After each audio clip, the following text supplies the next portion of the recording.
Baik teman-teman, perkenalkan nama saya Wawan Agustono. Di sini saya akan melakukan pengenalan tentang obat OHO atau obat penurunan kadar glukosa pada darah yang diresepkan oleh dokter khusus bagi penderita diabetes.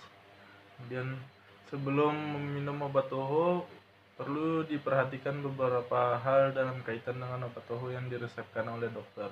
Yang pertama yaitu jangan mengubah dosis ataupun merek obat tanpa izin dokter. Kemudian mengikuti jadwal pemakaian obat secara tepat tiap hari. Kemudian jangan menambah obat ekstra bila kadar glukosa darah tinggi. Kemudian bila terjadi hipoglikemia, segera bertindak lalu kemudian hubungi dokter. Kemudian orang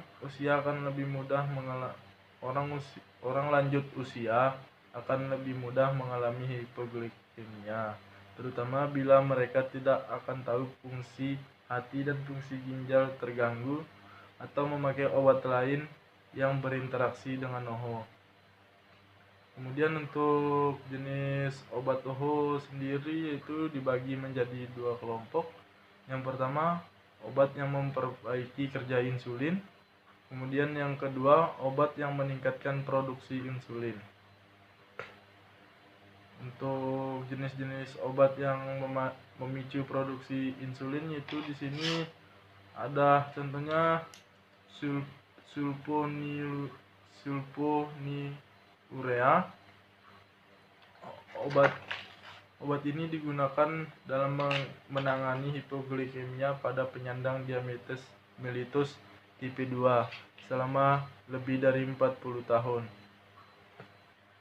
Kemudian sulfonylurea ini sering digunakan pada penyandang diabetes yang tidak gemuk, di mana kerusakan utama diduga adalah terganggunya produksi insulin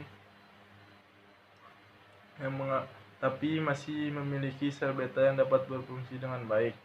Penyandang ini biasanya menunjukkan respon yang baik dengan obat. Golongan sulfonylurea ini adalah usia saat diketahui menyandang diabetes. Yang kedua, golongan ini glinit. Contohnya biguanid. Biguanid ini merupakan kelompok dari meningkatkan produksi insulin atau selain sulfonylurea tadi, maka dari itu membutuhkan sel beta yang masih berfungsi baik. Repaglinid contohnya dan nateglinid termasuk dalam kelompok obat ini. Kemudian efeknya ini sangat cepat ya. Nama kerjanya digunakan untuk mengontrol kadar glukosa darah setelah makan. Repaglinid diserap secara cepat segera setelah dimakan.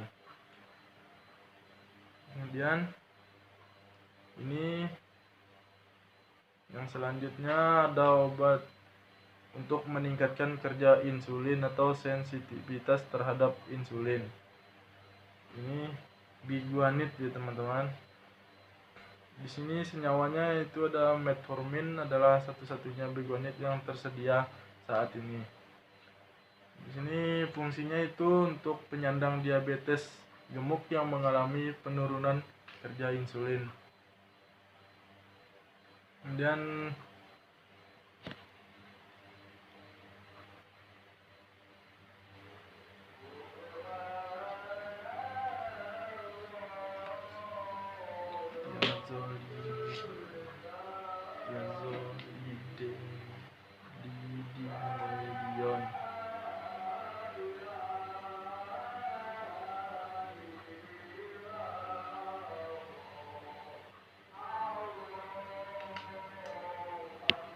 kemudian ada thiazolidinium.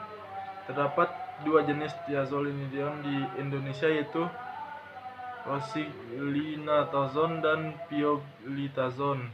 Obat golongan ini untuk memperbaiki kadar glukosa darah dan menurunkan hiperinsulinemia atau tingginya kadar insulin dengan meningkatkan kerja insulin, menurunkan resistensi insulin pada penyandang diabetes mellitus tipe 2. Golongan obat ini juga menurunkan kadar trigliserida dan asam lemak. Kemudian yang selanjutnya itu rosiglitazone atau Apandia. Obat ini juga bisa dikombinasikan dengan obat yang tadi, metformin, pada pasien yang gagal mencapai target kontrol gula darah dengan pengaturan makan dan olahraga.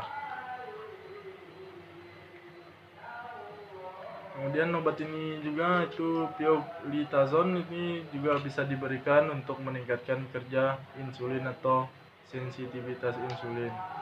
Efek dari golongan ini berupa bengkak di daerah perifer, misalnya kaki, yang disebabkan oleh meningkatnya volume cairan dalam tubuh. Kemudian yang selanjutnya itu obat penghambat enzim alfa glukosidase.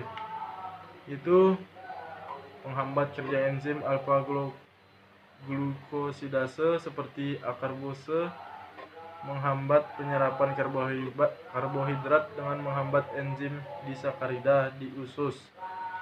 Yaitu enzim yang di usus itu enzim yang bertanggung jawab dalam pencernaan karbohidrat. Obat ini terutama menurunkan kadar glukosa darah setelah makan.